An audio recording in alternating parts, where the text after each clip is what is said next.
Kargil sector 1999। শূন্যের নিচে 20 degree Celsius তাপমাত্রা। টাইগার হিলের ঠিক নিচের বাংকারটা তখন এক জীবন্ত নরক। বোমার বিকট শব্দে কেঁপে উঠেছিল বরফের পাহাড়। ধোঁয়া আর রক্তে মিশে গেছে চারপাশ। বাংকারের কোণে রক্তপ্লুত শরীরে শুয়ে আছে 26 বছরের এক যুবক, নাম নায়েক হামিদ। হাতে আঁকড়ে ধরা LMG। কয়েক গজ দূরেই শত্রু সেনার বুলেটের আওয়াজ। মৃত্যুর কাউন্টডাউন শুরু হয়ে গেছে, কিন্তু হামিদের চোখ দুটো জ্বলছে এক অদ্ভুত শান্তিতে। রেডিও সেটে হঠাৎ ভেসে এলো ক্যাপ্টেনের বার্তা, post clear, the enemy is retreating. Post দখলমুক্ত হয়েছে, ভারতের তেরেঙ্গা উঠছে শিখরে।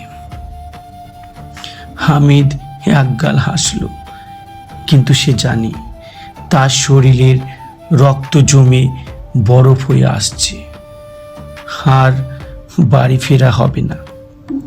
বুক পকেটে রাখা তার ছোট্ট ডায়েরিটা টেনে বের করল সে। লখনউয়ের সেই পুরনো গলির সুভাষ, আম্মিজানের হাতের বিরিয়ানির গন্ধ আর গঙ্গা যমুনার বাতাসে যেন বরফের চিৎকার ভেদ করে তাকে ছুঁয়ে গেল। হাতে রক্তমাখা কলম তুলে নিয়ে হামিদ লিখতে শুরু করল। मैं तो सरहद पे मौत को भी हंसकर गले लगा लूं। मेरी मिट्टी में मेरी माँ का आंचल जो छुपा है, ईमान का तज़का है वतन से इक्स करना। मेरी रूह का हर कतरा इसमें फिदा है। আসসালামু আলাইকুম আমার প্যারি আম্মি, আমার সালাম নিও।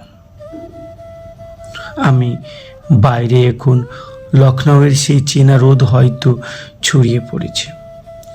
তোমার মনে আছে ইমামবাড়ার পাশের সেই সরু গলিটা, যেখানে সকালবেলা তোমার আজানের সুরের সাথে পণ্ডিতজির মন্দিরের শঙ্খ বেজে উঠত? সেখানে একই দেওয়ালে হেলান দিয়ে দাঁড়িয়ে থাকে মসজিদ আর মন্দির।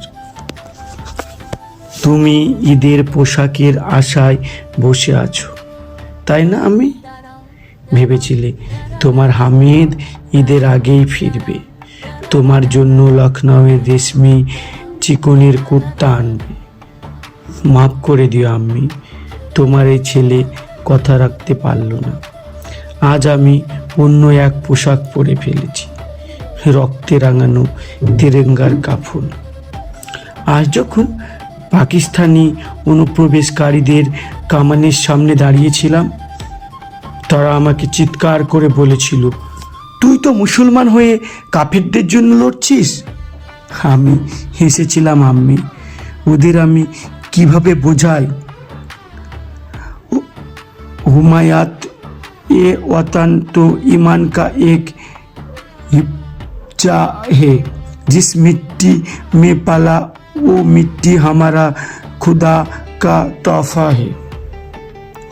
আব্বা সব সময় বলতেন, আমাদের রগে রগে দুটো জিনিস দৌড়ায়, এক হিন্দুস্তানের মাটি আর এক ইসলামের ঈমান।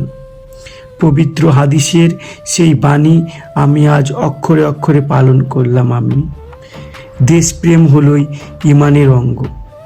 তিরঙ্গার এই সবুজ রংটা যেমন আমার দেশের, তেমনই তো আমার ঈমানের রং। আমি এক মায়ের কোল ছেড়ে অন্য মায়ের কোলে মাথা রাখছি। মা, তুমি কেঁদো না আম্মি, তুমি কেঁদো না।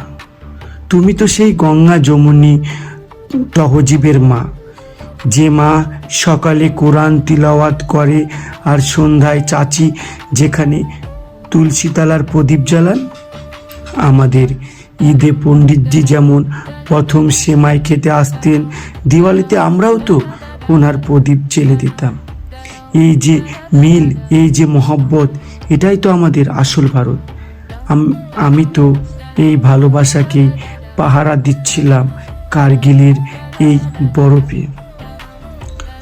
আর আমার বড় আম্মি, আমার ভারত মাতা, তোমাকে আমার আদাব, তোমাকে আমার সেজদা। তোমার গঙ্গা যমুনার পানি খেয়ে আমি বড় হয়েছি। তোমার হাওয়ায় ভেসে আসা আজান আর ভোজনের সুর আমার রক্তে মিশে আছে। আজ তোমার ইজ্জত বাঁচাতে আমার জান কুরবান হলো। আল্লাহর কাছে এর চেয়ে বড় শাহাদাত আর কি হতে পারে? আমার রক্ত যেন তোমার মাটির এক মুঠো ধুলি কেউ নাপাক হতে না দেয়। আমার প্যারে হিন্দুস্তানের ভাই ও বোনেরা, আমার সালাম, নমস্তে, সত শ্রী আকাল। আমি যখন লড়াই করছিলাম, আমার ডান পাশে ছিল রঘুবীর, বাম পাশে ছিল শিখ বলবিন্দর আর সামনে ছিল দেশমুখ। বরফের ওপর আমাদের রক্ত যখন ঝরছিল, তখন কেউ বুঝতে পারেনি কোনটা কার রক্ত, কোনটা হিন্দু, কোনটা মুসলিম, খ্রিস্টান। আমরা সবাই শুধু জানতাম আমরা ভারত মাতার সন্তান।